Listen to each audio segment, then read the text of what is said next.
All right, so just to repeat for those who are going to be watching the recording, this practical is about array lists. You're going to be given three source files, an array list class, an array list iterator class, and a main class. You have to complete all of those. Your array list iterator will be the object that is returned when you call the iterator method within your array list, making your array list iterable.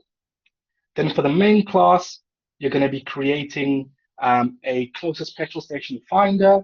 You're given a data file that contains petrol stations together with their coordinates and what features they have. We ask you to, the main method asks you to input GPS coordinates separated by a colon. Your code should then figure out which is the closest petrol station to the particular coordinates that we have using the coordinates of all the petrol stations. Certainly, there shouldn't be too much. You have done min-max calculations from first year. Go ahead and take a look at the documentation to see what methods you have within the classes that you're given, so you don't spend time recreating what has already been done for you. All right, this time I have included the documentation in the jar file. For some reason on the Eclipse I was using, when I link it to the documentation contained within that jar file, it says it can pass it or verify it, so it is there, but it doesn't show up in Eclipse. So what I've done is also included it in the compressed file, in the zip file that you're given. So right, if your Eclipse reads it, that's great. Otherwise, if you just import it with that doc folder, you will be able to see the documentation. So you're given the main method that actually does most of this. You're simply implementing that, reading object from the file and finding the closest petrol station. If you put in these two coordinates, so that's 27.9989 and negative 26.1833, you should get this specific petrol station, so you can use that to be able to test your code. So question, just to be clear, the constructor, we only choose either one or two, but on your side when marking, you will change to either see if both work. Of course, we will check if both work, right? We will look at your code and we'll run your code, so you can't just choose one or the other, you have to implement both. Right, and it really isn't that big of a difference. You recall, the only difference is that when you create your new array, you're either setting its capacity to whatever the current one is plus some constant, or whatever the current one is multiplied by 2. All right, let me just confirm, because I believe it is in the code itself to tell you what that constant should be, but you can use 100 to be the constant that's added each time. All right, but any constant will work. If you recall, the growth rate of the runtime does not depend on that value of C. All right, so I have some slides, but nothing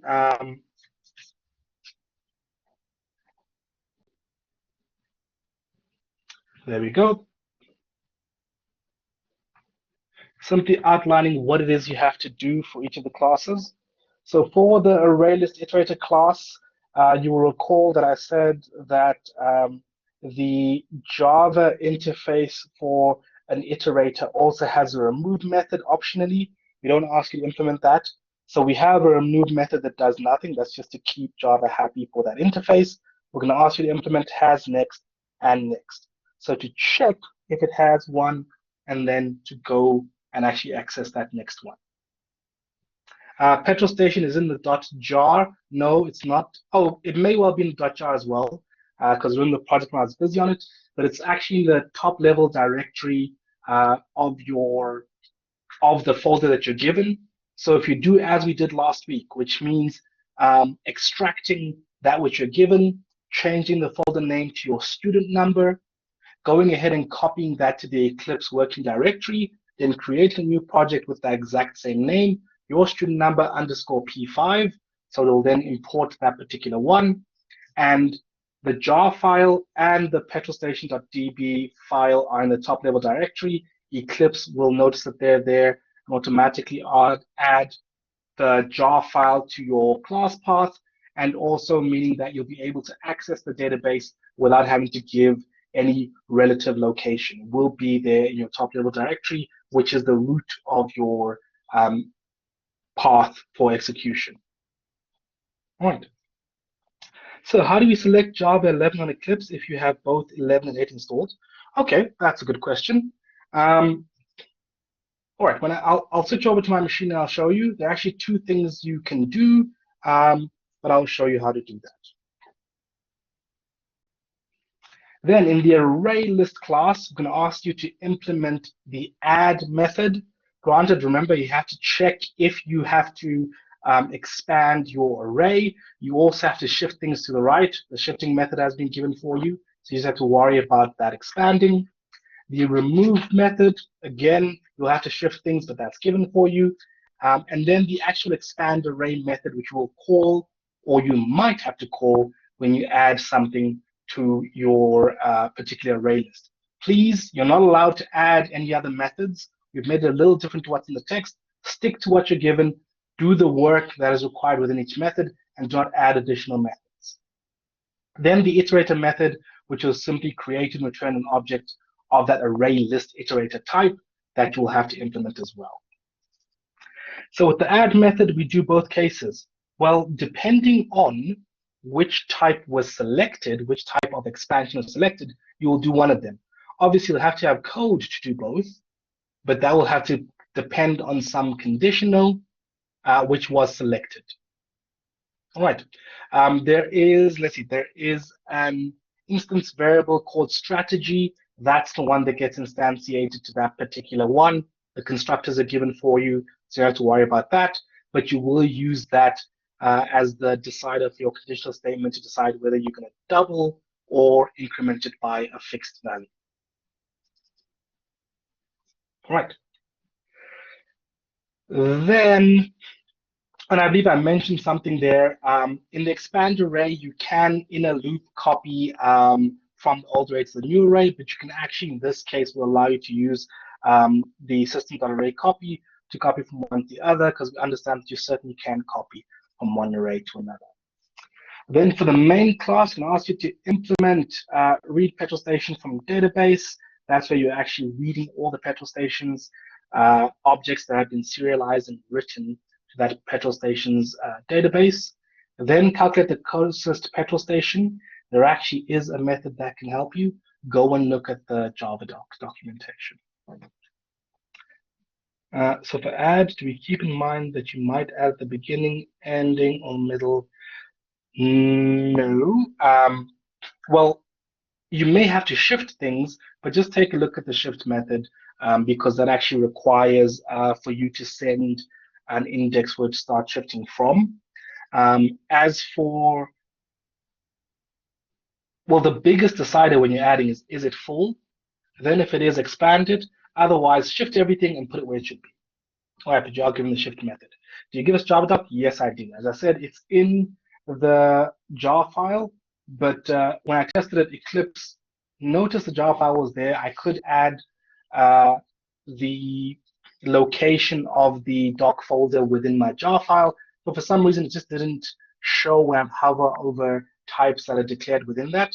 So I also included that in the root directory of your solution, at least that what you're given. So when you import it to Eclipse, it should see it right away. Of course, you can always just open it outside of Eclipse and it'll open your web browser. All right, Mr. Mindful of Java 15, you have to use Java 11. We've covered this. We made allowances last week for just about every single one, 8, 11, 14, 15. For this one, you will have to use 11 and going forward, continue to do so. What is the issue? You may be able to use it, but then our markers may not be able to run your code. And certainly when we ask you to create jar files, then we certainly will not be able to run your code if you're using 14, 13, 15, whatever it may be. All right, great. There was a request to demonstrate how you can actually change the version of Java that you're using. So I'm going to switch over to my main machine, and actually show you how to do that. Those who understand what needs to be done and want to get started with the practical assignment, you can go ahead and do that. Just note that the submission time has been changed to accommodate those who are experiencing load shedding or may experience it during the submission or during the practical assignment session. But please make sure regardless of whether you're experiencing load shedding or not, that you submit by 8 o'clock because you will still have your 3 hours within which to do it.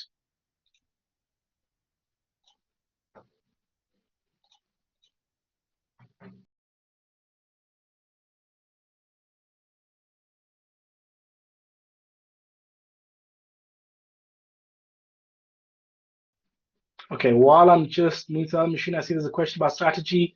It's just an integer, it has 1 or 2. It decides which strategy, incremental, doubling that you're using. You simply have to take that into account when you decide what size to make your new array.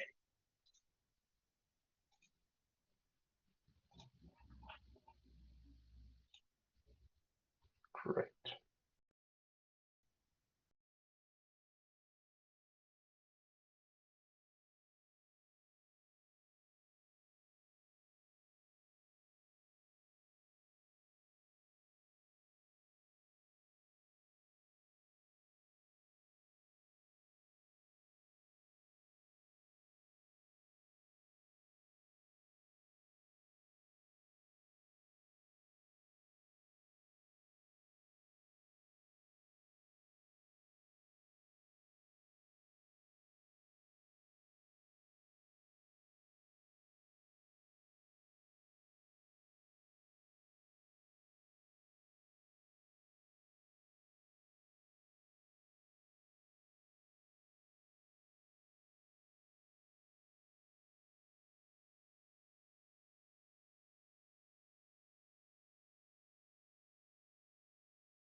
Okay, I see that there's a question.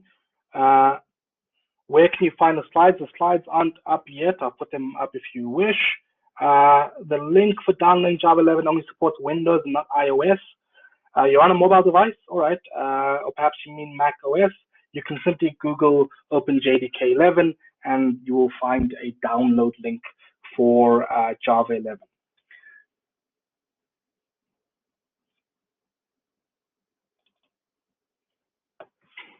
All right, so I'm opening up Eclipse now and I'll share that with you.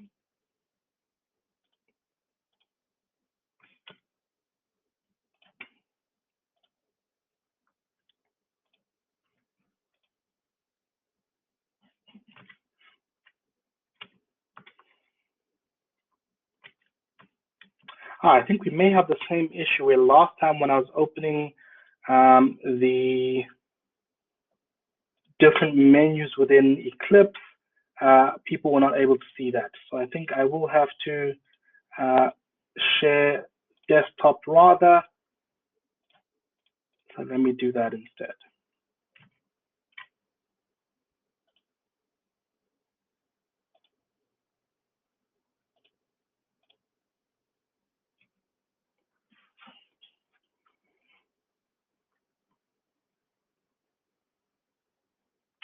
All right, I download the zip or exe of JDK, download the zip, you extract it wherever you want, then you simply change which Java you're using. So here we're in Eclipse. I'm going to go to Window, Preferences, Java. Let's see, compiler. Where am I going here? The compliance level 11 is enough, but what I actually want is to change which one I'm using. Here we go, installs JREs. So here we go. Here you'll be able to add and actually then wherever it is located, you can navigate to there, and mine happens to be somewhere in my programs folder. So I go into programs, there's Java, I simply select this one which I installed, and the bin folder is what it wants. So I select that, I would click finish, and then it's able to find, or actually it doesn't want the bin folder, just the root directory, JDK11, and that's enough for it to find which Java I'm using. I actually went ahead and removed the other ones that I had. I also had 13 and 14, but I didn't want to confuse things, so I simply have 11 there. When you change this, especially if you're going to remove 14 from this list, you may find that Eclipse doesn't want to open because it has been set up to use Java 14 by default. If that happens, then just navigate to where you have your Eclipse. So let me actually go to my file location, and there should be eclipse.ini. If you open that with a text editor and simply change this location of the Java virtual machine, there you have to put in that bin folder, but go and put in the URL or the location on your machine of where your Java 11 bin folder is. All right, if you do that, then you'll be good. So whilst I'm here, let me just go over what you're supposed to be doing to import your source code that you're given this week. You will extract. That gives you a folder. I should actually have already changed the name, but I'll change the name now. So I changed the name to my student number here because that's what I'll be submitting. Okay, this is not my student number, that's just a student number. Then I will take this. First, actually make sure that when you open that, there's doc, there's source, there's all the others. There isn't another folder with the same name within that. All right, sometimes that happens. Then simply take that folder, and that's what you're going to move to your Eclipse workspace. I'll go to my Eclipse workspace. So it's your C drive, users, whatever username is being used, Eclipse workspace, and I paste that in here. Then I copy the name because in Eclipse, I want to use that same name for my new project. Okay, this was when it was being tested, but it now points to nothing. So I create new Java project, paste that same name, so it'll look in that space within my workspace.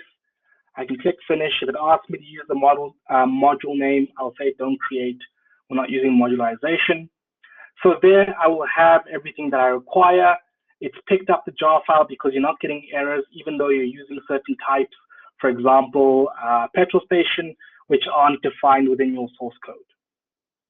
All right, so then you can go ahead and get started. Run it, see that it works. It fails, let's see.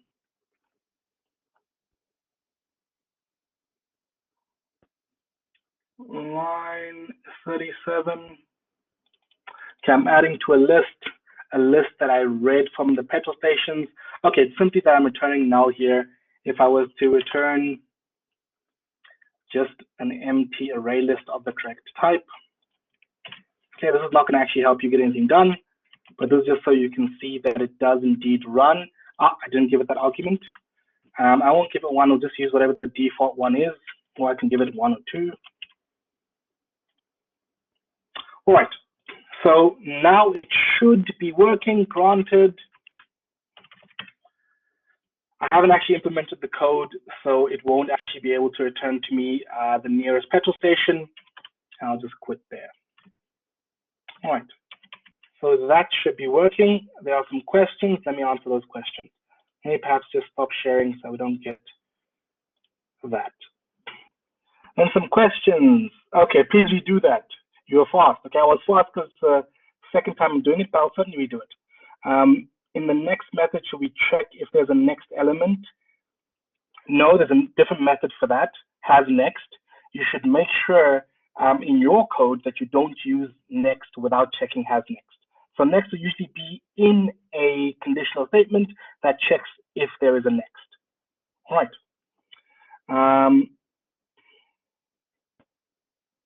All right. After installing JREs, what's the next step? Well, I'll show that again. Someone still wants slides and a repeat. And what does suppress warnings unchecked do? It suppresses warnings. So that if Java would have, or Eclipse would have usually given you a warning that perhaps you're not doing something will simply, or there are unchecked types, right? It's because you're actually doing some casting there of generic types. So that simply makes sure that Java doesn't shout to us about that. All right, let's start again then. The question was, what do we do after we extract or install the JDK, and also then to repeat what was done? So let me share my screen again. Okay, perhaps let me first do the slides since there are a couple of requests for that, and this may take a little bit of time.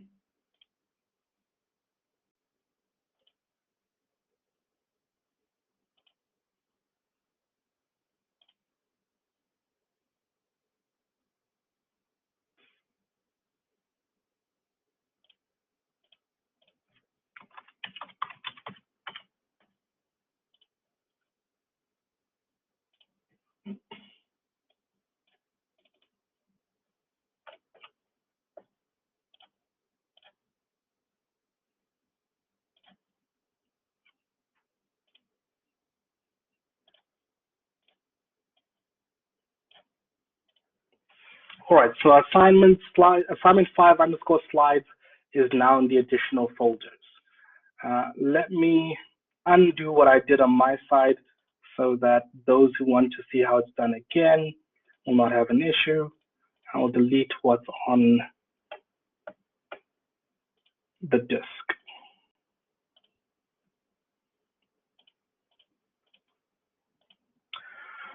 All right, so there are two things that are being asked. So I will show first, what do I do once I've actually installed the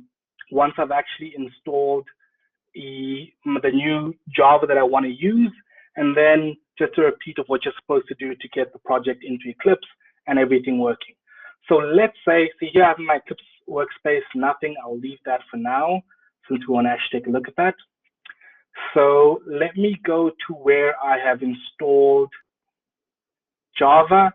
And this is really just, if you downloaded the zip file, this is just extracting it and putting it wherever you want it. All right, I'm going to take this location because that's where I have now installed Java. If I open Eclipse,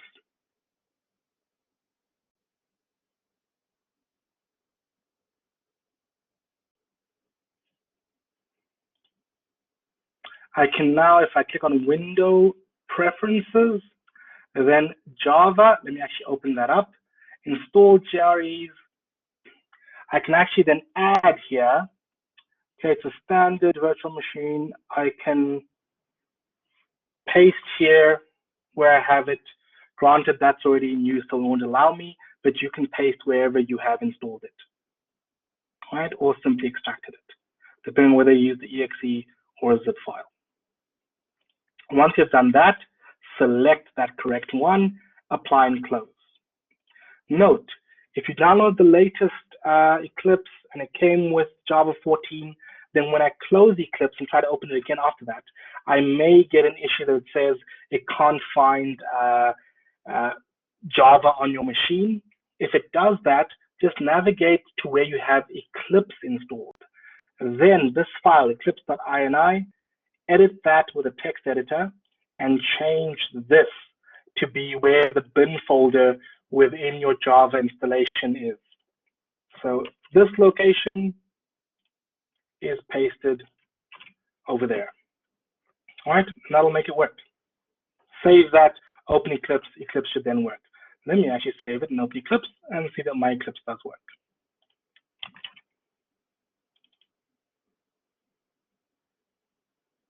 See, if it couldn't find Java, it would have given me an error right there, and it would not have opened.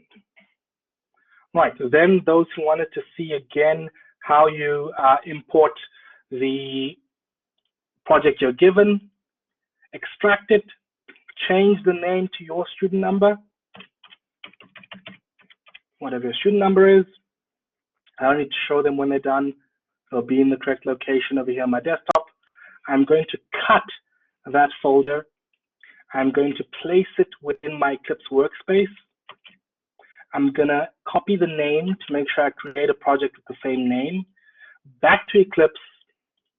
I'm going to create a new project paste that name there. It looks in the right location. Should be using the correct version of Java, because that should be the only thing that it sees. I can click next or finish just to make sure I'm not creating a module info file, because I'm not using modularization. And then it works. I should see that I'm using the correct version of Java there as well. All right. For those of you who aren't using Eclipse, make sure if you're using Linux or a Unix-like system that you're actually sudo apt getting installing the correct version of Java. If you are simply using Windows and command prompt, make sure that within your advanced system settings, you have changed the environment variables to make sure that your path does not contain those other versions of Java. All right. How would I see that it contains the other versions of Java? When I open my command prompt and I type in where Java, it'll tell me which version of Java it's using. If it has several versions within the path, it'll list them all. More importantly than where Java, Java C, the Java compiler, make sure that I'm using the correct one of that. Okay, and of course, for creating Java files, am I using the correct version? This should all be within my Java 11 bin folder. If not, go to this environment variables, delete the other ones, add the correct one. Let me see if there are any other questions. All right, a host of them. You can't see, okay. So it's on this side, so we'll be on the recording, so that is fine.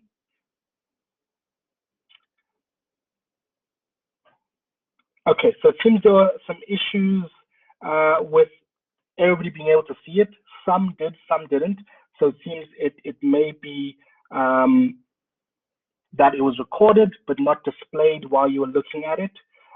So I'm going to ask us all to exit the session so that everybody can see the recording, because as I said, it's only available after everybody has exited the session. All right. So I'll be on Discord from now until 5. You can join me there if you have any questions. As for the rest who want to see the procedure for adding the project directly to Eclipse, or how I change my version of Java, depending on whether I'm using Eclipse or just using command prompt, then just take a look at the recording. Thank you, and I will speak to you on Discord.